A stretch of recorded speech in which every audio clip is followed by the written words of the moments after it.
So are you thinking about selling covered calls or implementing a strategy that allows you to generate income off the stocks you currently own without having to sell them? Well, you came to the right video. Welcome to Options with Ryan. Let's go ahead and jump into it. I'm going to show you exactly how to sell covered calls, exactly what they are, and how I've been able to do it to generate income off the stocks that I own and love. So let's go ahead and jump into it. As you can see right here, this is my portfolio, current all-time high today, 638K. And I've been able to generate income utilizing the strategy I'm about to show you, and that's grown this account. I started this account with $2,000, and now in just over 4 years, we're at this amount. As you can see, just the 1 month change, 5%. So I'm gonna show you exactly how to do it. But before we jump into it, make sure to hit the subscribe button and the thumbs up button if you enjoyed this video, because I want to get you notified on every video that I release. Also, if you have any questions, you could comment them down below or DM me on my Instagram. It's Ryan Hildreth, which will be in the description down below. So let's go ahead and jump into it. Remember, this is not financial advice. This is just me showing you exactly what's worked for me and just purely educating you. So let's go ahead and jump into it. Why sell covered calls? So I sell covered calls because I like to collect monthly income on the stocks that I hold. Now, this income can range anywhere from 2% to 4% per month on individual stocks. If you want to sell covered calls on like the S&P 500, on SPY, or even QQQ, that will be a little bit lower. That monthly percentage will probably be closer to 1 to 1.5%, which is still great because you're allowing your stocks to go up in value, and you're also adding on additional income, creating those optimized returns, like passive returns on the S&P 500 are 10% a year, 15% on QQQ, but you could double those returns just by selling covered calls. And I'll show you how to do it in the most optimal way without getting forced to sell your shares. Okay, so number two, it forces you to get out of the stock when the stock is trading too expensive. So I'll show you how to not get forced out of your shares, but I like to get forced out of my shares on, if it goes up 10% in a month, on a particular stock, and I feel like, wow, this stock is a really expensive valuation, I'm fine getting out and collecting my 10% in 1 month and getting back in at a lower price. So I'll show you how to do that. And I'll show you my Nvidia example that made me 12%, 10% on the stock appreciation and 2% on the covered call. So 12% in 30 days, all right? Also, we sell covered calls against our shares because it mitigates downside risk, as you can collect income even if your stock is going down. While the normal average investor is owning shares and their stocks might be going down in a particular month, they're not making any money. Their value, their portfolio value just keeps going down. Now, as covered call sellers like us, our portfolio value, maybe it's going down a little bit, but we're mitigating that extreme drop by selling covered calls because we're collecting income faster when our stock goes down in value. So that's why I love it. It kind of evens out and smooths out the volatility of your portfolio, especially if you're like nearing retirement age or you're using these to collect income in retirement.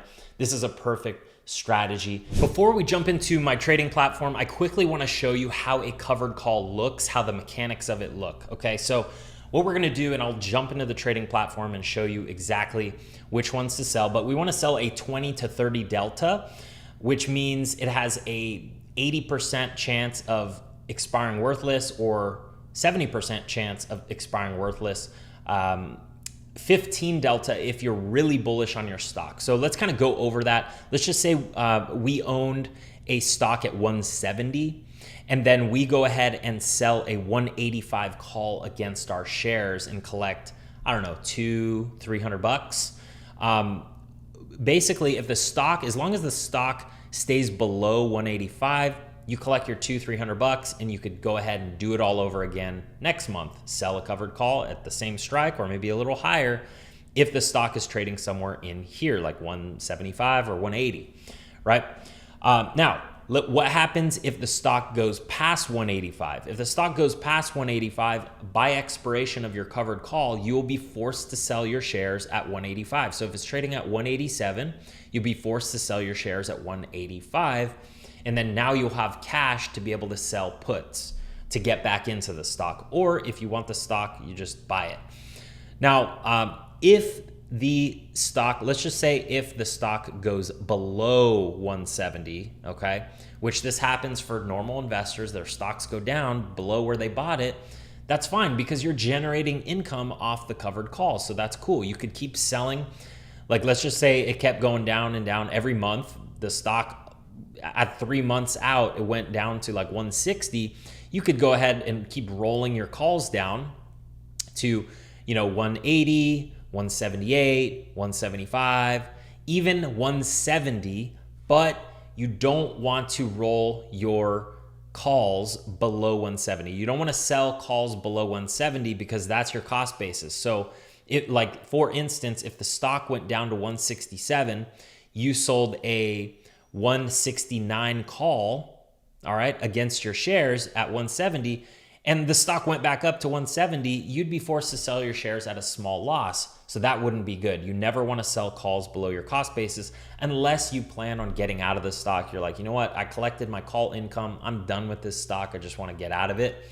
That's fine too. I've never personally done that. I hold my shares for the long term, but that's how it works. So let the option expire, collect the full premium, and don't sell covered calls below your cost basis. So let's go ahead and jump into my brokerage account so I could show you exactly that I practice what I preach, okay? So as you can see, on every single position I have Apple, Amazon, Google, Nvidia, Palantir, and QQQ. I'm selling covered calls against all of my shares, okay? So as you can see, Apple's trading at 228. I have this 230 covered call that expires in 8 days. That will give me $179 in income as long as the stock stays below 230. If it goes above 230, I'll be forced to sell my shares. That's totally fine because my average cost basis on these shares is $168 and Apple's trading at 228. So I'll take a nice profit and that's totally fine. Now, Amazon, as you can see, I have a 200 call there. Google, 165 call for $224 collected there. Nvidia, so I do have some Nvidia calls, 2 of them that are in the money.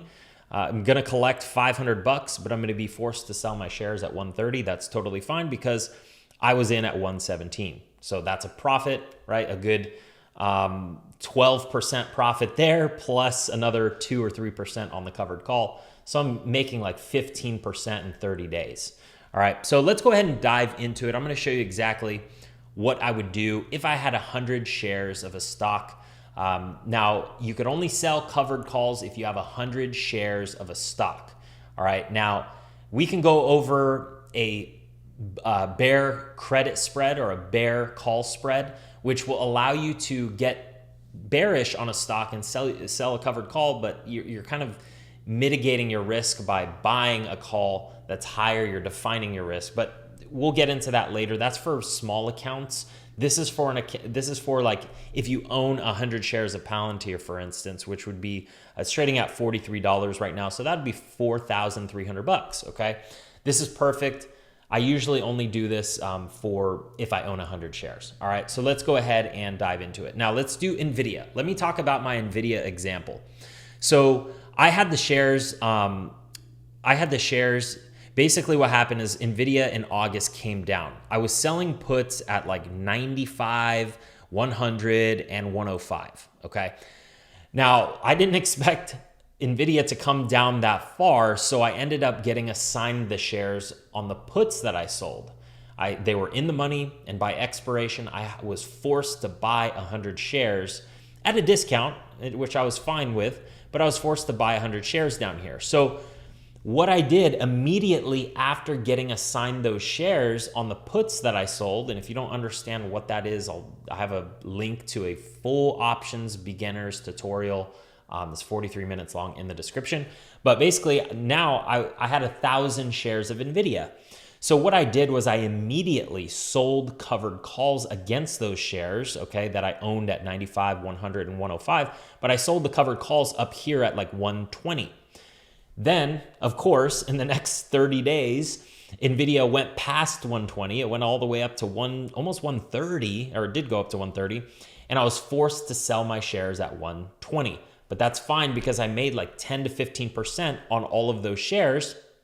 Plus, I got to collect a premium on the covered call side of 2 to 4%. I don't remember what it was, but we made 10 to 15% in a month on Nvidia. So I was forced to sell my shares. Now I had a bunch of cash, okay, which allowed me to sell puts at like 110 and 105 and get back into the stock. And of course, the stock came back down. I was assigned on those shares, okay? I got reassigned on those shares and I was able to now ride it back up. So you're basically playing all of these up and down moves versus a normal investor who owns shares, right? They're just watching their portfolio go down, then go up, then go down, then go up, and they're not making any money or collecting any income. That's why we sell the covered calls. So what I would do on Nvidia, if I had shares, let's just say I own shares, maybe you own some Nvidia shares at $100 or $120 or even $130, okay? I would go to trade. All right, so we're gonna go into the options chain on Nvidia. All right, and where I like to sell covered calls, especially like on Nvidia, is not too many days out. So I don't go past 30 days out. On QQQ or SPY, the S&P 500 or NASDAQ 100, the indexes, I'll go out 30 to 45 days because they're less volatile, they're going up and down less. So Nvidia, let's just use that as an example. Let's just say we're gonna go 22 days out, okay, to collect monthly income on our covered calls.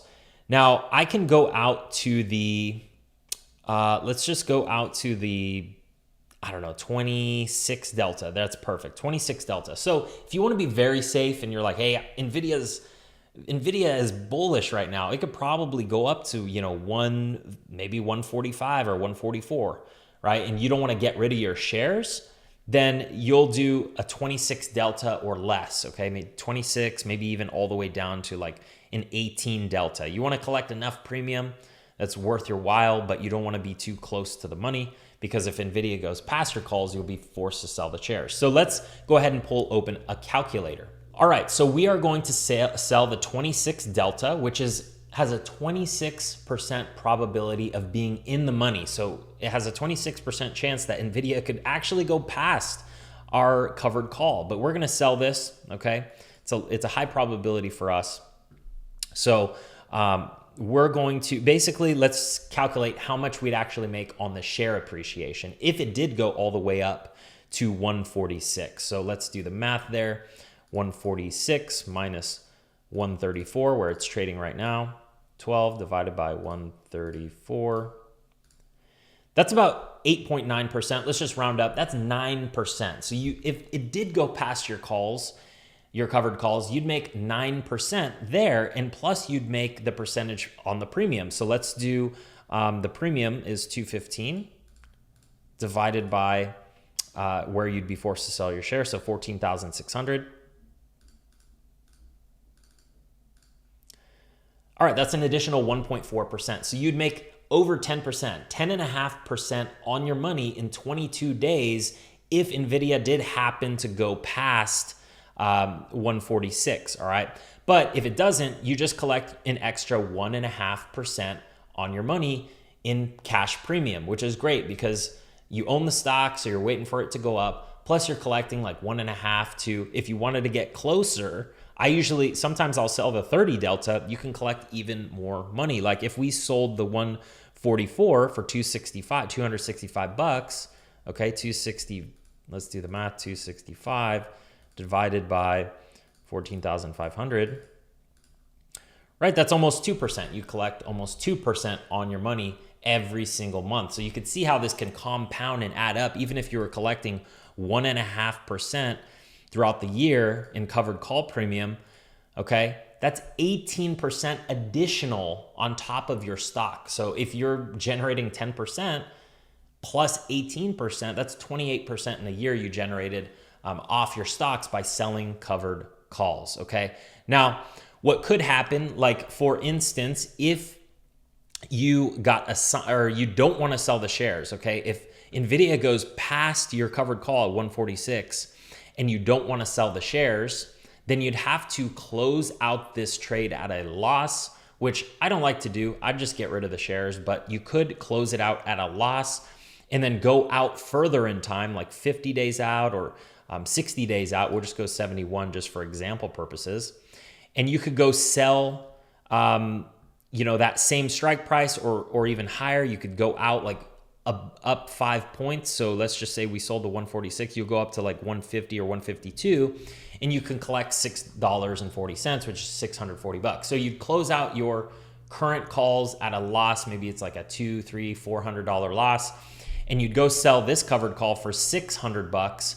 So you're basically making $200 to roll up that call. But I don't like to roll up calls too much because if the stock went up that much, 8% in a month, I'll just get rid of it and then get back in at a lower price by selling puts. So if you enjoyed this video, hit the thumbs up button, comment down below any questions, and DM me on Instagram. It's Ryan Hildreth. If you want to talk to me personally. I hope you enjoyed the video and I'll see you in the next one. Take care.